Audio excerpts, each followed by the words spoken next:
right, guys, we had to make this a two-parter, and so this is the second part. Thomas Jefferson, take two. So we approached the end of that first term, right? And there's a problem in the administration. He's got a vice president named Aaron Burr. Yeah. And so Aaron Burr and Hamilton, as you can see in the play, had a past together. Somewhat amicable until a certain point. Yeah. Right. And Hamilton's always playing that political game. And so we've got to go back to the election. So 1800, you have four candidates running for president. You have Thomas Jefferson, Aaron Burr. They're both Democratic Republicans. Burr at one time was a Federalist, so that's worth noting. And you've got John Adams, and you got Thomas Pinckney.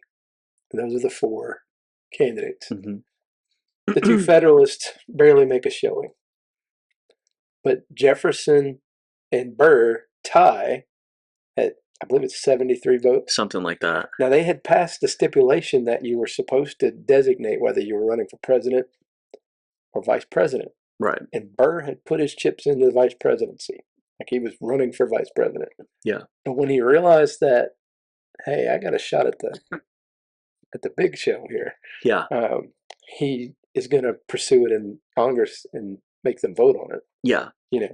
And so Jefferson's at a tie with Burr, and they vote 36 times. It's a lot. What finally changes the vote is Hamilton.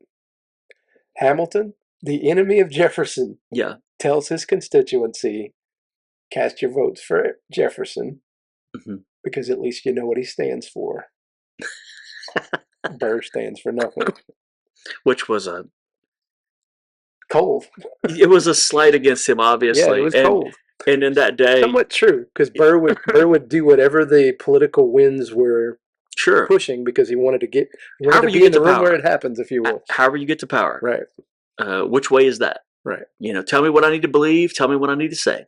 When he sees Jefferson, Madison, and Hamilton as all these wheeling and dealings that's going on. So that's another thing we probably should talk about is, they arranged for the capital to move south. That's right. And that's where Washington comes in. And they arranged for Hamilton to have his national bank. And it was a swap that happened at, was it Madison's house or was it Jefferson's? It's one of the two. It's one of the two. I don't remember which one it is either. Thomas Jefferson probably made his famous macaroni and cheese. Yeah. And, they had dinner and they discussed it. And, Aaron Burr, that song in the play, he wanted to be in the room where it happened. That's right. It's mentioned over and over again. That's right. And he doesn't, and that's another thing, by the way, that Jefferson tries to dismantle from the beginning is the bank. Right. Yeah. He's anti-bank in the way that later you're going to see Jackson. And he ends up after it, having to leave it aside. Right. And dismantle other things. Well, it's mainly because it's national. He's a states guy. He believes the states should have some say. That's right. But the guy that he put in charge over that area says, I think I disagree with you now. I think we kind of need the bank. So he leaves it alone, right? But anyway, so this whole feud between, Burr and Hamilton, it's just a festering there's stuff going on in papers. And, Hamilton loses the opportunity to run for presidency because word of an affair gets out. And then, the slight is too big. Burr basically challenges Hamilton, who's a known duelist. That's right. Challenges him to a duel. And Hamilton allegedly, points his gun in the air, doesn't shoot Burr to be, the hero and the man of the hour, if you will. And that's right. Burr levels a gun, shoots Hamilton in the belly. And that's right. That's the end of the story. That's pretty right. much for Hamilton. It is. And so if you think about this now, as president of the United States, your vice president is in a duel. Yeah. And by the states, their laws, New York, where Hamilton and Burr are both from, it would have been illegal. Yeah. They carried out the duel in New Jersey because the laws were a little bit more sketchy. That's right. So as to whether or not the duel is considered murder is a big question. It is. You know. But, you know, so you think about we've got war and buying property and all this other mess. And now we got these two teenagers, basically. Yeah. Petulant children. Yeah, you insulted me, and I need to win my honor back. Right. You know, and that's what the duel was about, really. That's it. It's an affair of honor. Yeah. Yep. And Burr shoots him and he dies. Hamilton dies. And Hamilton dies, and he was the one who wanted the bank, right? And so you've got this, what is a person like Jefferson going to do about this, you know, after the fact? So, by the way, I guess we should mention what happens to Burr, right? So Burr, there's a trial. Excuse me. I don't remember the exact verdict. I don't remember the exact verdict either, but he's not. So it's very unclear because of the sketchiness of the entire situation. I know he ends up fleeing. That's right. He ends up taking off, and he goes to Louisiana. There's an attempt to make another state and break away. Yeah, it's a weird thing, man. It would definitely make headlines today. I would say that would be all over the news. The Burr trial and everything. Yeah, it's a scandal. Scandal at the White House. They would call it. They'd call it Burrgate, Hamilton Gate, or something Hamilton Gate, or Burrgate, or something like that, or a Duel Gate. You know, but anyway, this whole thing happens. So Jefferson now, this isn't going to work moving forward with Burr anyway, right? And so he runs for office again, and this time he wins by a landslide. Right. So Jefferson just wins outright, and George Clinton ends up as the vice president. Right. And Clinton of Revolutionary War fame and all that, right. And so he's well known. There's no question now. We got rid of the troublemakers. They're both sort of gone. Yeah, I mean, that's a big deal. Hamilton and Burr with Hamilton are gone. Out of the picture. That's a big deal. Yeah, Hamilton's gone. Burr's gone. Because that's the end of the Federalist Party. It's over. When Hamilton's gone, that's it. That's it. And Jefferson's able to start, pushing forward more with his agenda. And he gets a little bit more of a break in his second term than he had in the first, because the first is just wide open from the gate. Right. I'm not saying it was easy, but Jefferson's own opinion, his first term was, so to speak, epic. Yeah. And his second term, he really does not like it. No. Yeah. It's because it's more boring. Well, it's also a lot of negative things that occur towards the end. It does, right at the end. But, I was going to mention something else. He's always reading, right? Always wanting to know things. Right. Well, Washington had been amazed at something that he had seen, and that Jefferson had been seen also because of what Washington saw. And it happened to be the skull of a mastodon. All right. Little paleontology. Yeah. So when Lewis and Clark were gone, he said, "This is what I'm going to tell you what you want me to look for. One of these." Right. And he shows them like a mastodon skull. I want to know if they're still alive. Like, maybe he was wanting so bad for there to be giant fauna still alive somewhere out there, right, to the west, right, to be a part of North America. There were bisons, right, but so there was something, right, right. But they sent him back. They sent back more than 300 different bone samples of all sorts of things that they found. Trying to find a woolly mammoth. That's what they're looking for. That's what they were looking for. And they had these various different mastodon skulls. And whenever they get back from their trip, he sends them back to Kentucky to, I think it's called Great Bone Lick or Big Bone Lick or something like that. And it's where they find a lot of skulls and prehistoric creatures. And so he was getting all these bones shipped back to him so he could examine them. And we mentioned the Library of Congress, but Jefferson also is influential for the Smithsonian. It's correct. Right. Because some of this stuff ends up in the Smithsonian, by the way, these bones that they find. Because Jefferson ends up discovering several new creatures from these bones. He had one, he was trying to figure out what this is. He's like, I'm wondering if this was some sort of giant man-eating lion. And, he's trying to figure out what it is. Ends up, it was fascinated with that stuff. Yeah, he was fascinated. Yeah. It was a giant ground sloth skeleton that they found. Huh. It's they were almost 10 feet long. Wow. And so he finds this giant ground sloth thing. How slow would those be? Yeah, I know. I don't know. But anyway, that ends up in the Smithsonian, right? And so a lot of what he's doing ends up spurring on things that are going to happen in the future, right? Yeah. I mean, I almost see the spirit of Teddy and some of absolutely. Jefferson's Yeah. sort of I mean, wanting to know what's going on out there on the I other think end. both parties even have a claim to Jefferson, like Yeah, as in we're Jeffersonians. yeah, Obviously Andrew Jackson with the Democratic Party has a mhm, direct connection, but yeah, I think even the Republicans later, because Jefferson Party it yeah. held both names, That's right. and I think they're both going to lay claim to that. Yeah, yeah. But They it's so want to lay claim to that. that's right, and it sends him off on this other sort of rabbit of an adventure that he has.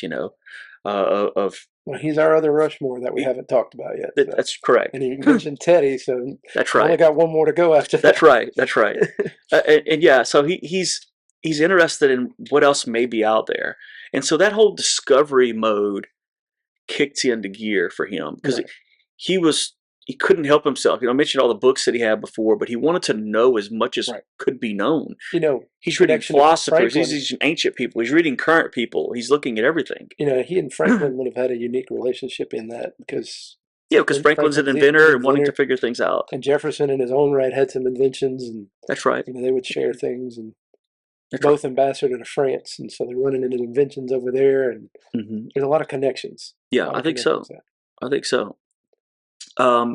Is there anything else you think during? So I will say, it was one other thing I kind of want to end with that, moving into what's going to happen after the post-presidency. But you think there's anything else in his presidency that we need to deal with? Well, I think the depression that comes on from the second term. Okay. And you have the Embargo Act, the Non-Intercourse Act, the Embargo Act, all the things that come as a result of the things that are going to lead James Madison into the War of 1812. Sure. That's a big problem. And Barbary War again. Having to ban trade with all foreign countries. That's just crazy. The Embargo Act was, It's almost like Adams hating the Alien and Sedition Acts as much as he did in signing them. Mm-hmm. It's almost the same thing with Jefferson and the Embargo Act. Yeah. I think it was out of necessity, and yet at the same time, you're killing our trade. You're literally destroying our. Oh, it was gone. Right. Yeah, it literally did. And I understand, what was going on, but because of the situation in Europe, because you had British ships are pulling over American shipping ships and impressing them into service in the British Navy. Right. As a history teacher, we always bring up Jefferson's tombstone because he's got three things that he was proud of that are on that tombstone, and what's in the middle that's not listed is fantastic. It's like, wow, why didn't he put this? And if you look at it, it's literally that second term that causes that. So he has two things that are pre-presidency. Yeah. He's got the Declaration of Independence, number one thing. Yeah. Then he's got the Virginia Statute for Religious Freedom. That's his number two. Yeah. And then you skip years, founder of the University of Virginia. That's right. Those and that comes from that scientific pursuit and that's right. all of those things. So it's very interesting that he left the entire presidency out of that. He did. And it boggles my mind about that. But it may be just because of what happened toward the end, he felt like he had humiliated himself. Well, some of it is the way he saw the office from the beginning too, though. He never saw the presidency. That's true. He never saw it as like, it's like I'm becoming a king. Right. He always, that's why he wasn't dressed well for. He would meet people at a round table. Things. That's for the very reason that you would want it. You want to be a normal man. And you should be approachable by people. Right. And those sorts of things. Talk to everybody. Right. Greeted a British minister in dressing gown and slippers. That's right. Yeah. It's something. Kind of Southern in a way too. Yeah, I'd forgotten about the Embargo Act completely, but because of the situation there and what happened with the, the British, impressing people into service. Right. It was becoming a serious. Oh yeah, problem. And it had been going. People don't realize it goes all the way back to Washington. It had been going on all that time. Anytime Britain was at war with France, that was happening. But the Jay Treaty allowed them to keep doing it. Yeah, and Adams was unable to solve it, and then Jefferson. It doesn't really rear its head until the Embargo Act because of the Napoleonic Wars. Sure. That's why it's popping up again. But what's funny is that they're trying to get people that are British citizens, right? Who've run And away. For the most part, they're not wrong. For the most part, that's who it is. True. That they're impressing. But at this point, but there's a Navy ship attack. The USS Chesapeake. Yeah. Gets attacked by the HMS Leopard. That's while Jefferson's president. Yeah, and but they're taking people that are now part of what the rest of the world has agreed is a new country. Yeah. They're citizens of a new world, a new country. Right. And claiming they're still citizens of Britain. Right. So we need you in the Navy. Yeah. When you're on the high seas. So people don't understand that, they're impressing our sailors. Why don't they just jump ship? But some of these people at this point are, were little kids at the time of the Revolutionary War. Right. Right. Or some of them. Adams makes a big note of that. The generation of 76, most of them are gone. Yeah. And Jefferson actually makes a comment on it that there was like 12 left in the north of Virginia. And then in the south, he was the last one. Well, probably most of the people that they're getting are 20 years oldish. They would have been born after the Revolutionary War. Right. Never lived in Britain. And like Andrew Jackson as a kid. Like he's a young kid when the revolution takes place. So, I think Jackson is the last president to have. I think he may be the last one to have ties back. Well, that's 7 in, and Jefferson's number 3. So that's not terribly far out. Yeah. So this is a reach for Great Britain, but but England is. They're in a bad way, right?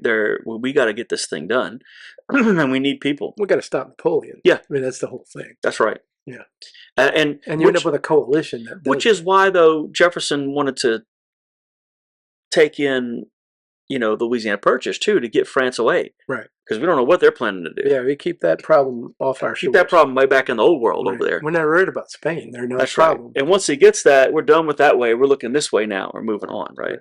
But yeah, I think the Embargo Act, he that gets passed. He signs the law, and then it goes away. But yeah, he does have a different demeanor about himself, after that, and all throughout his presidency, he has this. When he addresses things that are about God, to turn full circle here, he certainly gives the words that normally are associated with deists that we've mentioned before, that Washington did, right. Creator and providence and all that, with, general speeches to the public. Right. However, he seems to have had I'm going to call it this, an infatuation with Jesus in particular. Right. And in fact, during his presidency, he starts creating this project that's going to take some time to finish. And he doesn't finish it until, I think, 1810, something like that. And he has... His letter to Adams about it is 1818. Yeah. Yeah. He finishes it in 1810. Yeah. So he takes New Testaments and... Real quick. Yes. Slave Bible. What's the year on it? I believe it's 1803, something like that. Louisiana Purchase. It's about the same year. It's the same year as the Haiti Rebellion. Yeah. So that actually is prior to his what we're talking about. Yes. Yeah.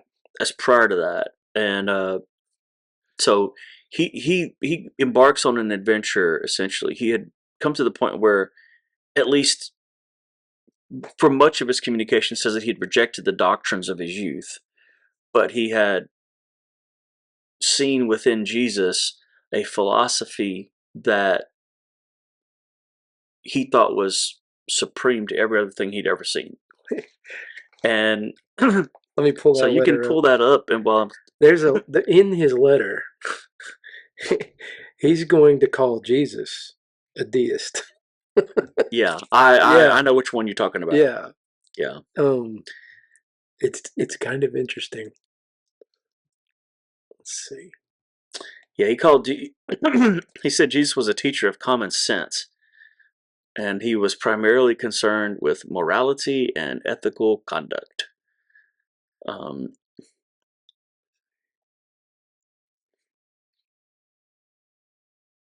When is that letter from? Do you remember which? It's the post-presidency. This is October 12th, 1813. It's Okay. from Jefferson to John Adams. Yeah.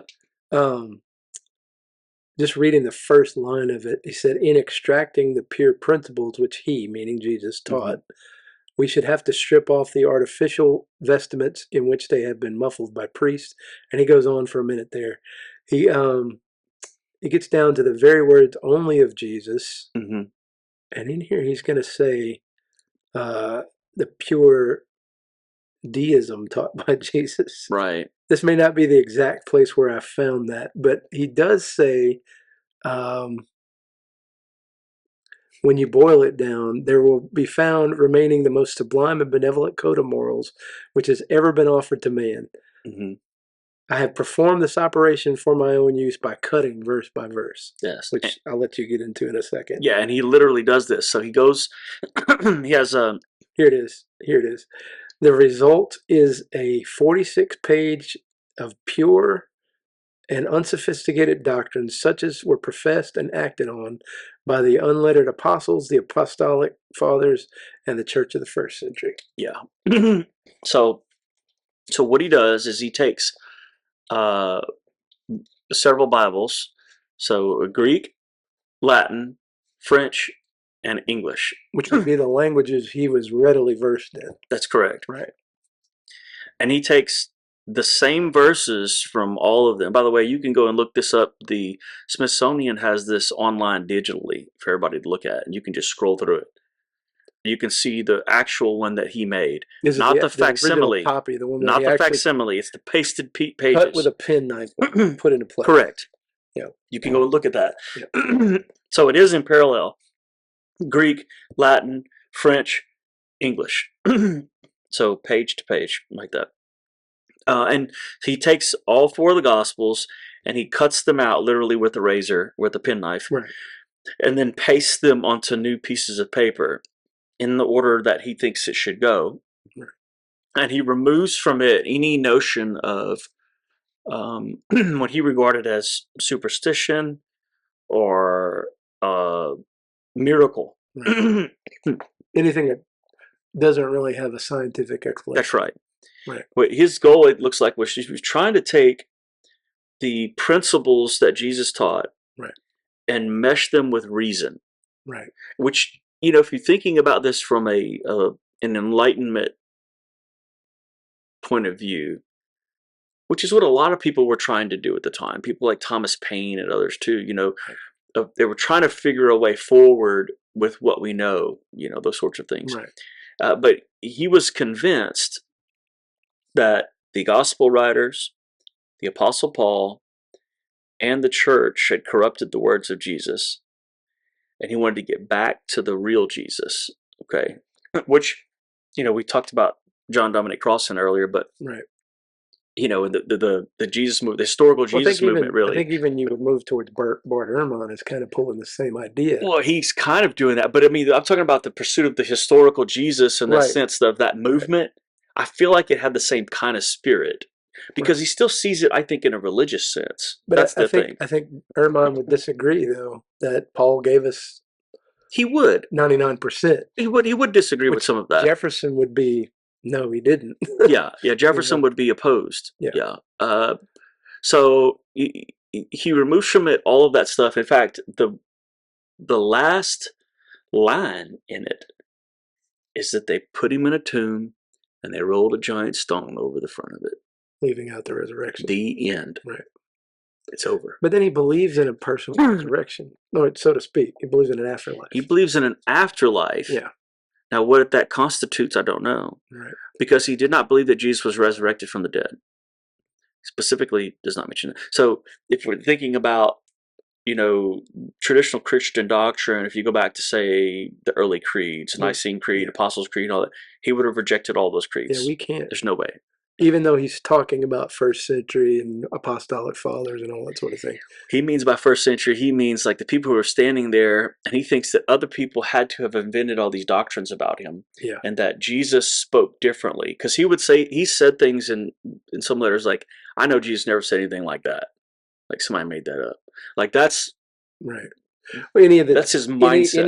any of the divinity statements he would have gotten wrong. Yeah, you skip that. If Right. you're in Gospel of John, Like I and the Father are one. Well, you probably wouldn't touch John that's very not there. much. That's not there. Yeah. No, no. And so he takes basically exactly the same verses from those four languages and pastes them together. And he titles it "The Life and Morals of Jesus of Nazareth." And so, but he starts this during his presidency, all right, and announces that he would not be running for a third term, Right. which at the time was absolutely possible, as we know. Was keeping with a Washington tradition. That's right. He did do that. He's also like, he again small government guy. Mm-hmm. So if I run for a third term, I'm more like a monarch. That's right. You know. Yeah. So he backs away, which makes sense for Jefferson, I think. But right. Just a couple more comments about this particular book, "The Life and Teachings of Jesus of Nazareth." So it ends up put up in his things, right, and it was intended for the family to be able to see it, and that's it. Right. Otherwise, it was private. And he notes this. He did write the letter to Adams, though. So he apparently, within his friendship circle, wrote the letter to Adams. Yes, yeah. They knew of it. They knew it, but they didn't see the actual finished work. Right. And in fact, nobody really did. So it stays in this collection, and the family eventually, because he dies with a tremendous amount of debt, so the family ends up selling off his stuff. And it ends up in they had to. It ends up in a pile at none other than, as we mentioned before, the Smithsonian Institution. Right. And there's a man there one day that's going through stuff at the Smithsonian. What is this stuff? Just going through a back room. And he comes across this thing, "The Life and Morals of Jesus of Nazareth" by Thomas Jefferson. He finds this, 1901, I think, or something like that. It's right after 1900. He's amazed by it, approaches Congress and said, "Hey, you got to print it. You need to print this." Yeah. Well, finally, there's a Republican congressman named Lacey, I think from Iowa, who wants this printed. And he introduces a bill to do so in 1904. Wants 9,000 copies printed. There's a lot of pushback on this, saying, wait a minute, why is the government in the book printing business? Right. And they want the government office to print it, not a private book publisher. They want it published by the U.S. government. Right. All right. And he intends to give it out to everybody that's in Congress and such. And so this eventually, it gets published. And then we have the modernist movement in theology going on at that time. We do. Probably kind of interesting. We have this getting published. And then there's a bunch of stuff about we need to repeal this law. Yeah. It had already been printed. It's too late. So now there's 9,000 copies of this thing sitting around. Everybody in the Senate and all of Congress, so both houses get a copy. And then it becomes tradition for every new sitting congressperson to receive a copy at their orientation. And that lasts all the way to 1957. Wow. When the last copy was given out. And the tradition died off because nobody else is going to publish it, right? Right. Well, 50 years almost to the day, or it's 51 years, it's 1996 or 1997, there's another man who's an economist. I think it's Dunn is his last name. He finds this thing, figures out that there was this tradition, and decides we need to bring it back. So he gets a private organization to print it, and he started giving it to them. And I don't know if it's still there today or not, because it's hard to figure out that information. But I know it was, at least for the next 10 to 15 years, into the 2000s, that was getting sent to every new congressman. Right. And he said that he would get letters back, people saying they appreciated him giving them the book, from various different congressmen and senators. Right. But so he's giving it out again. And by the way, it's being printed also, though, by other private printers. In fact, it's in its 9th printing now. It's a facsimile of the original. But if you want to see the original, you go on Smithsonian's website and you can flip page to page and look at it, and you can see all the pieces cut out and pasted on the page, literally just pasted on the page. Right. But that's what he did, and that was he intended it again to be private, and now they're handing it out to everybody. So I'm not sure what to think about that, but that he said that was his private thoughts, and he'd always tried to keep those matters private. But anyway, so he doesn't finish it until after his presidency, a couple of years later. It's the fall, winter, 1809, 1810, okay, when it's completed. And therein he's being urged by a man named Benjamin Rush, who is also friends with John Adams. And had been in Washington. That's right. Telling them, you guys need to... He's also a physician. That's right. You guys need to connect again, okay? And so Adams and Jefferson start passing letters back and forth, and they end up, I think it's 138 letters over the next 14 years, back and forth to one another. And it's a rich depository of... some are great. Yeah, really good. Just their thoughts on all sorts of things about the world. Right. Political... Talk about the revolution a lot. Yes. Yeah. Revolutionary War, but all these political ideas, what's going on in their mind, their thoughts about religion, their thoughts specifically about Jesus, about death itself. You know, where John Adams is dealing with the death of his wife, Abigail, and Jefferson attempts to comfort him, if you will. Yeah. I have that response if you want to quote anything. Well, if you'd like to quote that, but so he quotes, he comforts Adams because Jefferson had lost his wife prior to the presidency. Right. And by the way, when she was dying, she made him promise that he would never marry again. Right. So, and he doesn't. But that's the wrong one. Hang on. Yeah. Because so we'll get through with some of this other stuff, and then we'll talk about some of the other controversial things as we come to a close here with Jefferson. But his correspondence, you know, I think he feels very open with Adams, it seems like, because he lays out,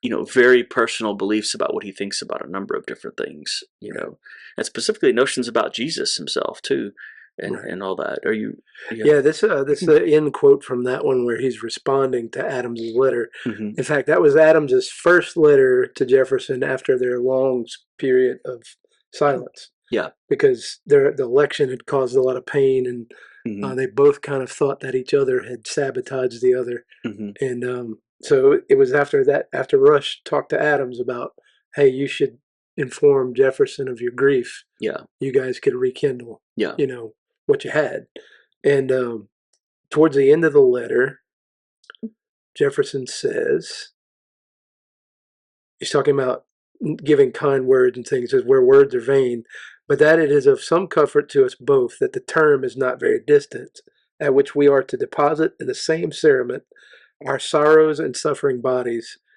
and to ascend in essence to an ecstatic meeting with the friends we have loved and lost, and whom we shall still love and never lose again. God bless you and support you under your heavy affliction. Yeah.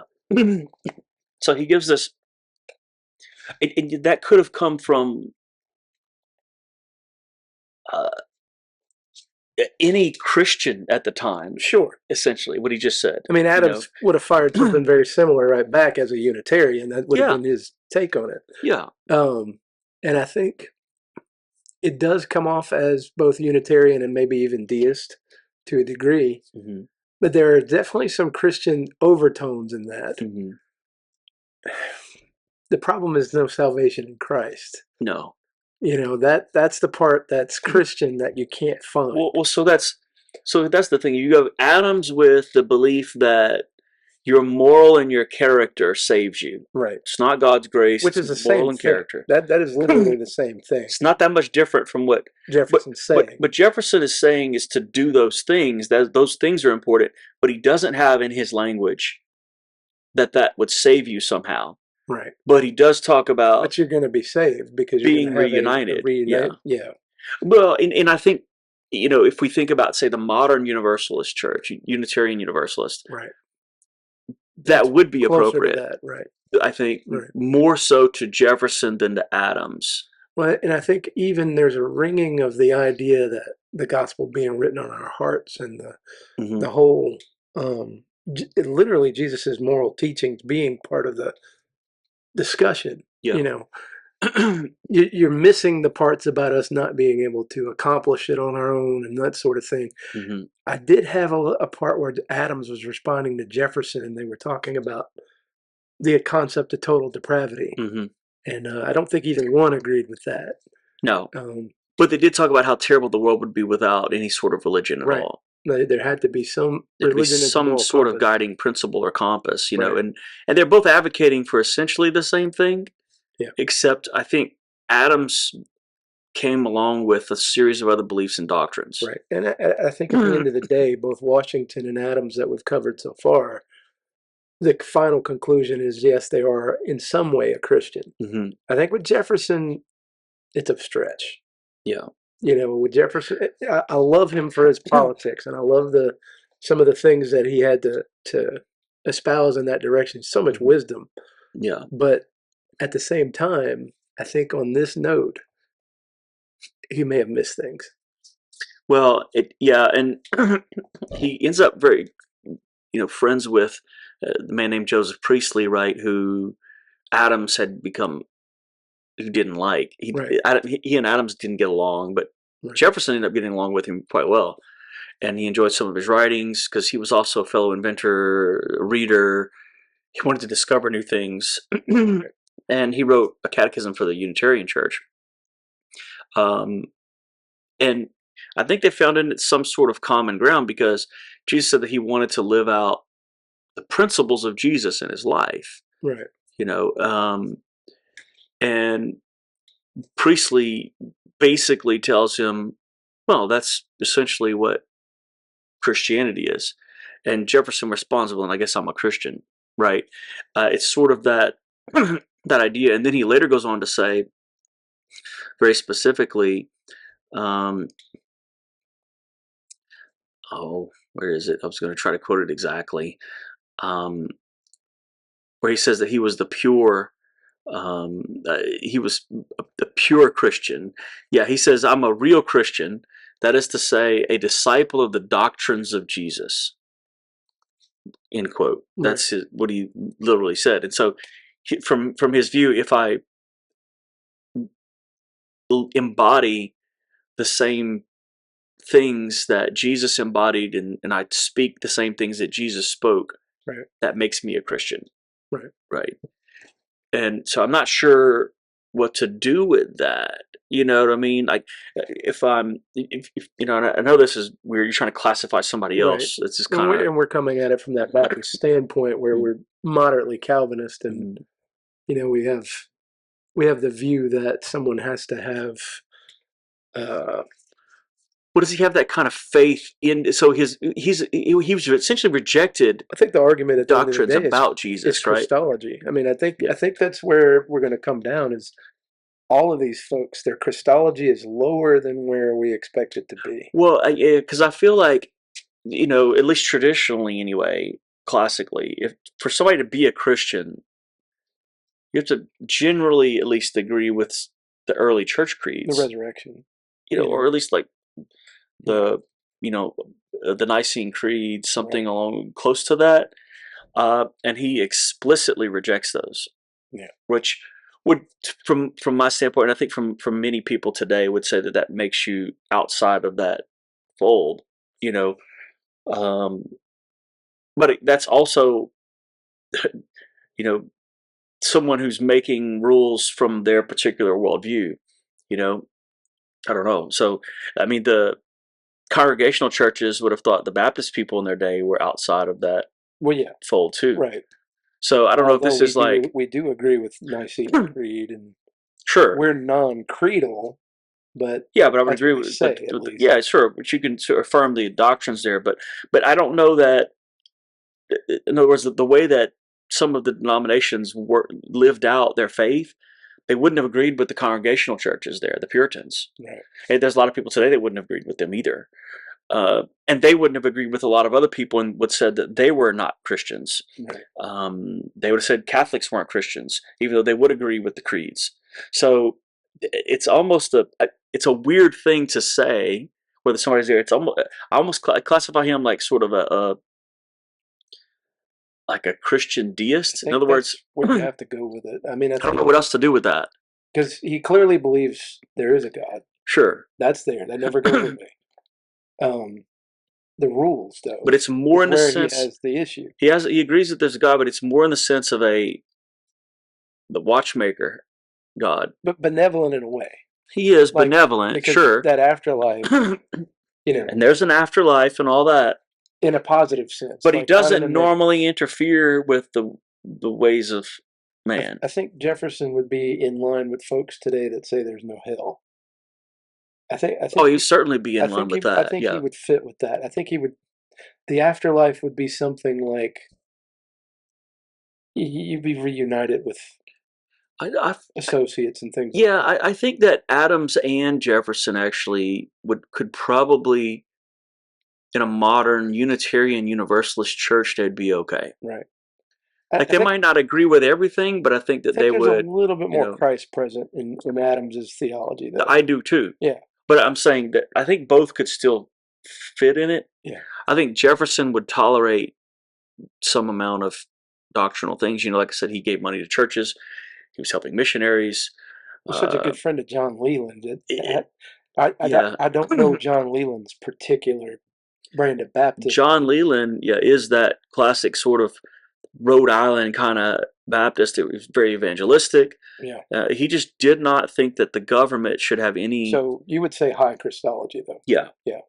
Yeah. So they would have been opposed on that. Yeah. The difference though between Leland and Jefferson, they're together. I think just because their ideas about the government overlapped. That's what I feel. But he would go listen to Leland preach. He would. I mean, But to be fair, Leland preached a lot about the ills of the day, which were political ills, right. That were coming from other faiths. They were complaining. In fact, Leland or Bacchus actually ends up creating a grievance committee and they were going to the Continental Congress with grievances against the Congregational Church, right. and asking Continental Congress do something about this problem that we have, and they end up in league with one another, and Jefferson gets on board, and I think Jefferson gets on board with all of this because he had some of these problems himself. When people called him a godless atheist, and right. Federalists did that caused problems for him. Yeah, he's not godless. That doesn't fit. No, but that caused him trouble. Whether he had a political trouble, relationship with Christ. That's a difference. We'll never know that. I mean, because even if he forsook it in old age, it doesn't mean he never made one. Yeah. But he's well read. He's had a lot of good political accomplishments in there too. And I always try to figure out. I feel like some of his actions were better than people who would come after him, absolutely, who claimed to be Christians in doctrine and in philosophy. Love of fellow man. Yeah, that's what I'm saying. You can't knock him on that.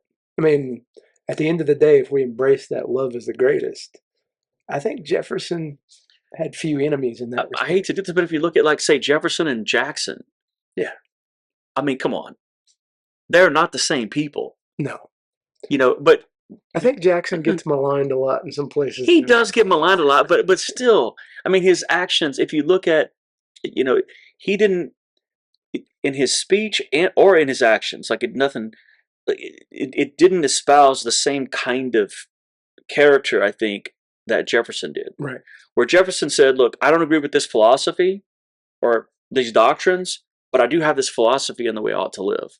Right. And I should love one another and do all that." Right. Okay. So if you're looking for a golden rule follower, I think you've got absolutely have it in Jefferson, because he doesn't even go after his enemies. Yeah. Like, he could have been harsher with Hamilton than he was. Yeah. And I don't think he ever really goes there. So in saying that, let's talk about the last couple things as we close here. Okay. Native Americans. Okay.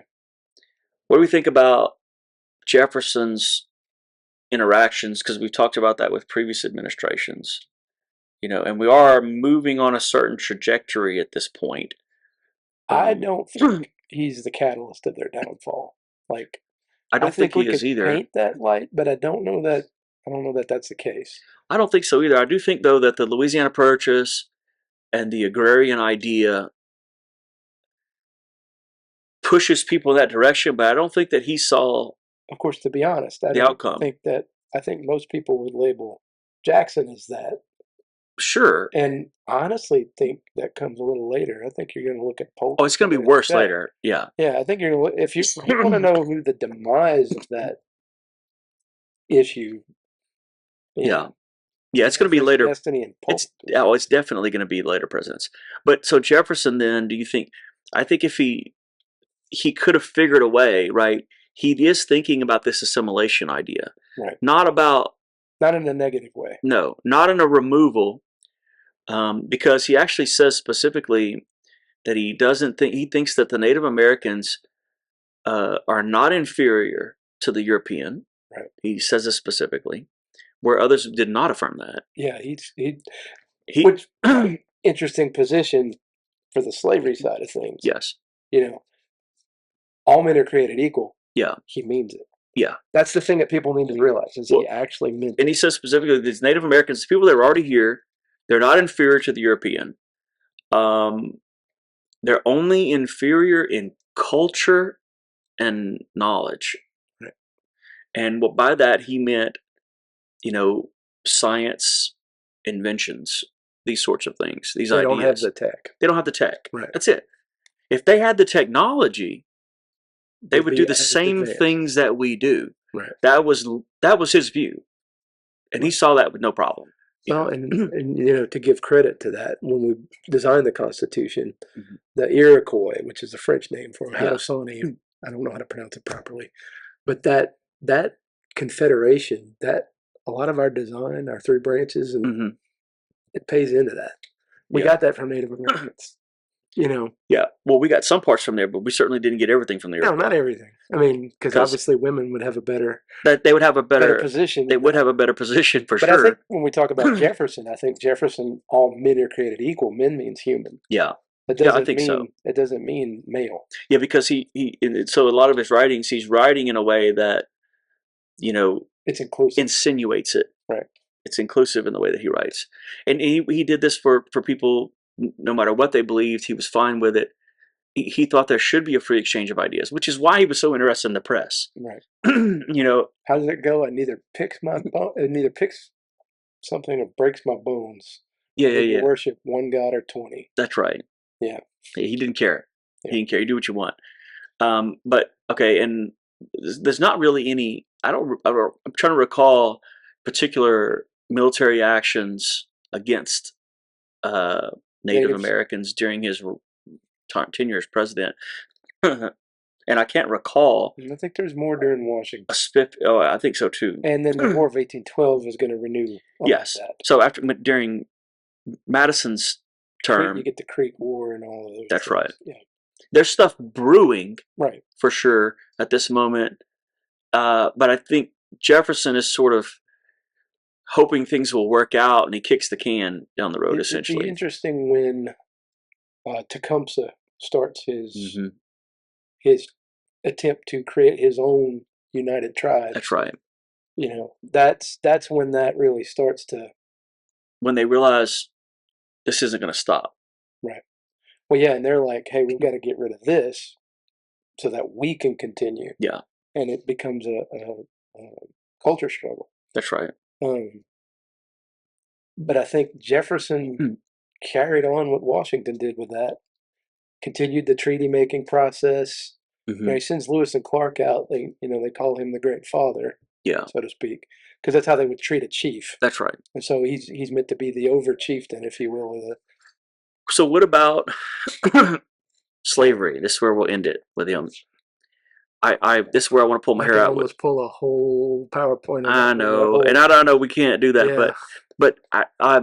So he wanted to end it at the Declaration. We can start there. He wanted to end at the Declaration. He's already trying to defend slaves who don't want to go back to their owners. Now, before he Franklin even gets does in make a office. comment about the way he was ending it. Yeah. Franklin makes a comment that you're ending the institution, but not ownership. And so he points out that if you did that in a setting, it would make the current slaves that are still slaves a highly valuable commodity indeed. And what is that doing for you, sir? Yeah. You know, yeah, if you're already a slave, what so does that Franklin is the first major abolitionist. Yeah.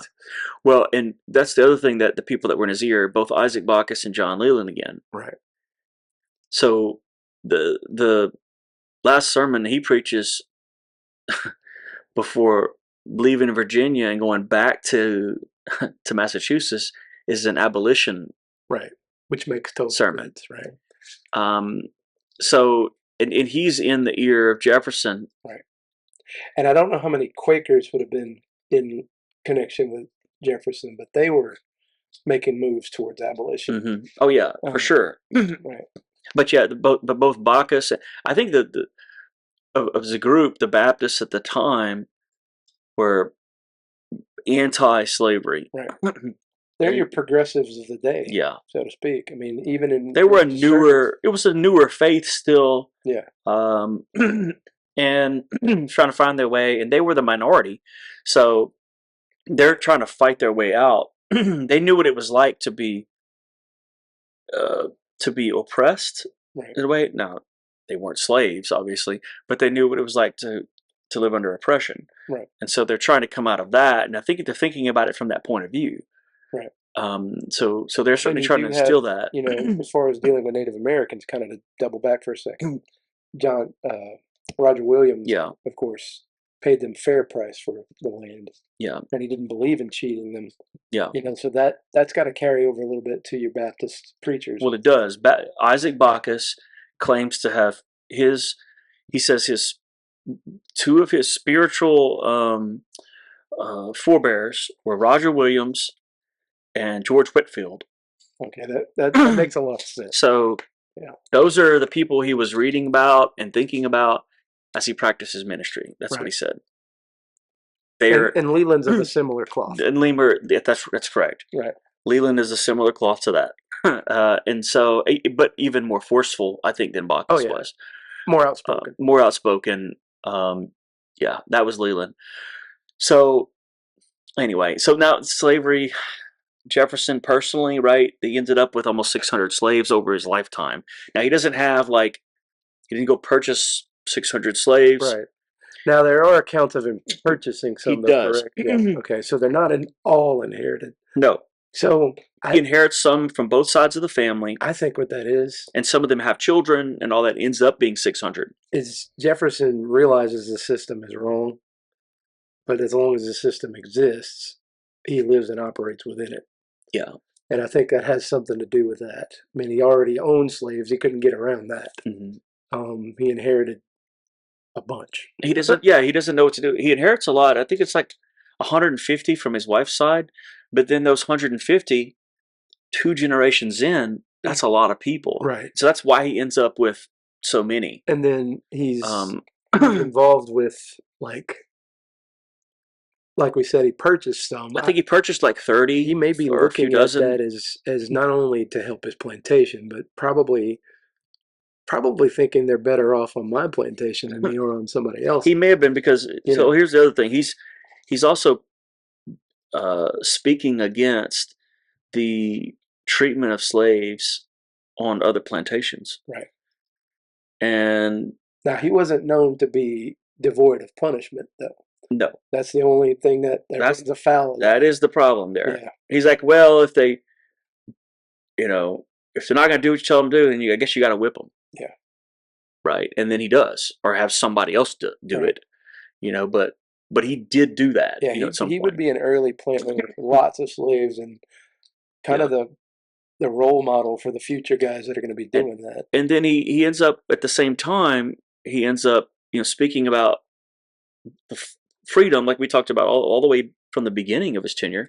Right. And he has, during his lifetime, several dozen that he let go. Either some of them voluntarily, just told him you're free. Others they they ran off and he did not pursue. So there's some of that happens. Right. And then he arranges for them at his death. Right. And then we probably have to talk about it, but some of them are family. Yeah, that's the other part, right? With Sally Hemings. What happens with that? I mean, there's been DNA research now, and so we know. Well, yeah, but he even acknowledges it in a letter to John Adams that he's now a great grandfather, and so the only way that would have happened, is for him to have his children by Sally, because I don't believe he and Martha had any. Yeah. I mean, that could be looked into, but I don't believe. I think they were. I thought he had daughters, but I don't. Because I think, may have even been a childbirth death. I don't know. I never need to research that. But it's known that because they found ancestors through another line, right? And then they did Y chromosomal. Yeah. Then they're Jefferson's kids. Yeah. And they checked that, so they knew it was Jefferson, and then they went back and looked at Sally. So he gets a lot of slack for the Sally Heming thing, but at the end of the day, what people don't realize is that half daughter of his first wife's father. Yeah. Not half daughter, it'd be whole daughter, but you know what I mean? Like it's like it's a half sister of his wife. Half sister of his wife. Yeah. And supposedly the spitting image of Martha, just not white. That's right. And so I think there's something to do with the age that he takes up with her. Sure. But there's one child in particular that is noted that was likely his child, and that's, like I said, DNA research now, they've determined, yes, that's true. Yeah. That happened. So, anyway, but, I don't know what to think about that, because some people think about it as like, whether it was like a concubine kind of a thing, or whether this was they actually had feelings for one another. You know what I mean? She may not have had him at first, I don't think, but I think she's at his deathbed, and attending him not out of necessity, or but because she wanted to be. I mean, literally grieving the man when he dies. It's hard to say because we don't know. We're not in their head, right? Right. But so what happens then at his death? With all this, he's a pauper. He's debt poor for whatever reason, buying too much of whatever, and he wanted to free them, but he doesn't have the money to do so because you have to manumit your slaves. And, that's right. Slavery was based on the status of their mother, so whether or not they're his kids or not doesn't matter, because their mother was a slave. Yeah, they would be slaves. Yeah. The situation is. Yeah, it's the Virginia law. So I mean, you're running up against that. Yeah. And then so he dies and sort of arranges for, some of them to be freed, and what he really wanted was, like he said, to get all of them except for his wife's, for a few for his wife that needed it. But the problem was he ends up dying in debt, which is a problem. Right. And then, earlier in his life, it's said that he wanted to get rid of many of the slaves, but he couldn't because he was in debt. It was another debt thing. And a lot of it was, all the stuff he's buying, so many books, which were, we think about books being cheap, but they were extremely expensive. And he was running around Europe, and he burnt through the money that Congress gave him. He's buying books by Voltaire and Rousseau and all those. Yeah, he burnt through all those books, and so he ends up selling slaves to another back home to get money, because he has no money left. Right. And then he starts buying more books. So it's a little different than when we talked about Washington and his freeing slaves on his deathbed. Washington hesitated to free some based on the idea that where would they go? Yeah. Jefferson probably had those thoughts, but never actually achieves it. Yeah. Almost feel like he's somebody who claims to be a vegetarian, but then tell you he eats a steak once a week. Yeah. Or he had You can have your steak and sausage. eat it too. He had sausage for breakfast, Right. but he's a vegetarian, right? It's like that's how I feel about his stuff with slavery because, you know, we didn't talk about the other thing too, like the Missouri thing, but Well, yeah, you know, and what we probably should mention that before we close yeah, out. I think that at the end of the day, what you have to say is Jefferson was an abolitionist who couldn't get away from his past. yeah. I mean, You could almost say like his he sin. wanted to end it. It's like his sin trapped him. Well, he did. I guess he didn't You feel know. like he could end it on his own. Also, like Yeah. freeing his own slaves was not the issue. He wanted to see the institution gone. Yeah. And he couldn't figure out a way that to do that and not Well, if he destroy could the have gotten it South. into the documents, Right. but it didn't work. But to do it without destroying what existed in the southern United States, which was his Yeah. bread and butter, his backbone. I mean, Mhm. everybody that's Jeffersonian's coming out of that Yeah. area. Yeah, I don't think he saw a way to pull it off. And you know, it's true. They were right. Will the Mhm. South's economy collapse? Well, yeah, that's Yeah. exactly what happens. Yeah. Um, Lincoln just realized that it's necessary. That's right. It has to happen. So we think about then, you know, Louisiana Purchase, right? It starts getting divvied up and everything, and all these different territories want to come enter in as states. Right. What do you do about these new states? Right? Will they be slave states? Will they be free Right. states? Good segue. Yeah. All right, so yeah, that's a perfect segue because that's where that comes in, right? You get Missouri coming out of the Louisiana Territory. Mhm. They want to enter the Union as a slave state. Yeah. And Henry Clay, Mhm. who we're going to be talking about a lot later, Mhm. 4-time attempt at president but never Mhm. made it. Yeah. He brokers a deal where you're going to allow a free state to enter the Union and a slave state to enter the Union, and you maintain the balance. Yeah. To be honest, Missouri Compromise is probably a better compromise than what they're going to have later. Mhm.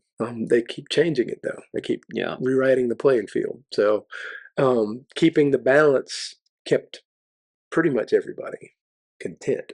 Mhm. Now, what people don't realize is that balance is bigger than just the actual on the ground slave versus free. Mhm. It's electoral college. Yeah, it's congressional, It's it's the Senate. Congress. It's all of those things. And so if you allow one side to tip the balance over the other, Suddenly somebody's got more power. so that somebody has more power. And you start talking about population density and those And sorts of we're going to things. get to Lincoln, you know, that the whole idea is the South feels disenfranchised. Yeah. That's why they want to leave. Yeah. Whether or not that's true or not, I mean, Mhm. it doesn't matter. That's what they feel, Yeah. you know.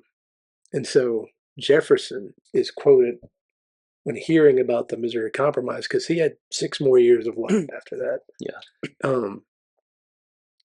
It's like a fire bell in the night. Mhm. Scared him half to death.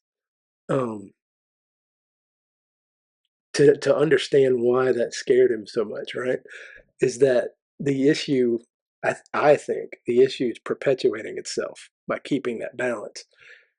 Jefferson wanted to end it, Yeah. and it doesn't fall that way. It's clearly steamrolling the opposite direction. Mhm. Something Adams foretold of, Yeah. the dissolution of the Union Mhm. and that sort of thing. Hmm.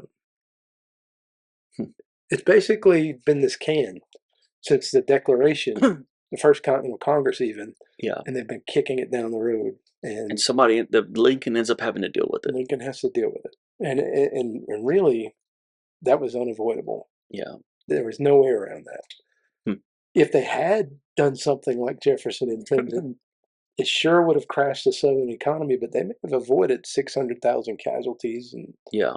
you name it. But that's a what if. And all the We'll whatever never know. slavery for that long too. Right.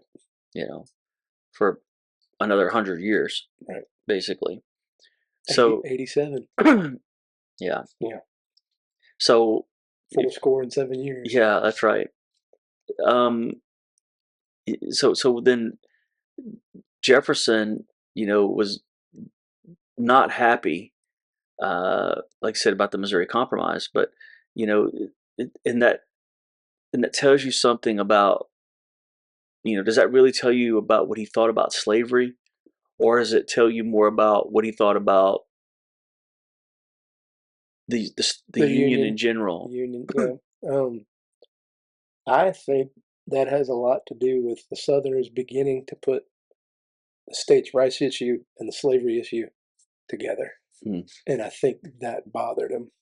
I think that really did bother him because he wanted to be states' rights. He believes in states' rights. That's right. The Articles of Confederation was not terrible. Yeah.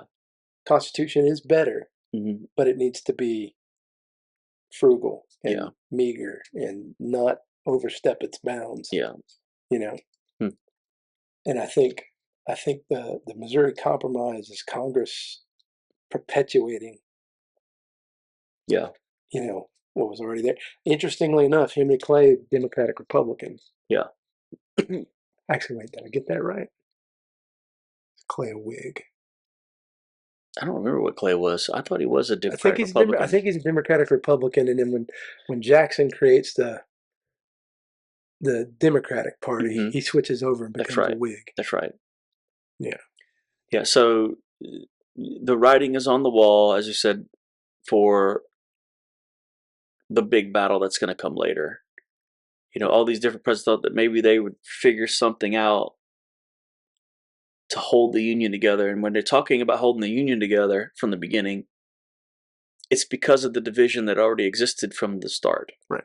You know, it's not like something happened that said, oh, now we're going to have a civil war. It's a political division that persists. It's still there. Yeah. And still there now. Yeah. True. But I think for different reasons in some cases. But a lot of it does boil down to economics, you know, at the end of the day. So. But anyway. Also regional and opinions, you know, urban and rural and all of those sorts of things. You know. Yeah, the agrarian versus, you know, city life and those sorts of things. Anyway, so there's a lot going on here, guys. We've gone very long on this video, I know, but Jefferson, I think, requires, and there's a lot of places we never even ventured that we could have, but we're going to have to call it there and say, you know, he starts off in an Anglican church, probably because that's just what normal. It's not necessarily that he ever agreed with him. We don't really know, but he probably did to some extent because he was a vestryman. And then he struggled with that his whole life with all of his reading and research and trying to integrate reason. And at the end of the day, found himself attracted again to the teachings of Jesus, the philosophy of Jesus, of wanting to live that out in his life. And that's why it looks like to me, and I think Ben agrees, but that he ends up as a Christian deist. Right. In that sense, that he's not a Christian in the truest sense of the word. But he's a deist that leans toward Christianity, right. In the sense that he takes Jesus as his philosophical foundation, as a deist, right? You know, and he would be of the great teacher model. Yeah, that's right. Yeah. In the same way that somebody would follow Confucius or whatever, somebody like that, and that would be their model. I think for him, Jesus is that model, and he thinks it's the best one that he could have ever found.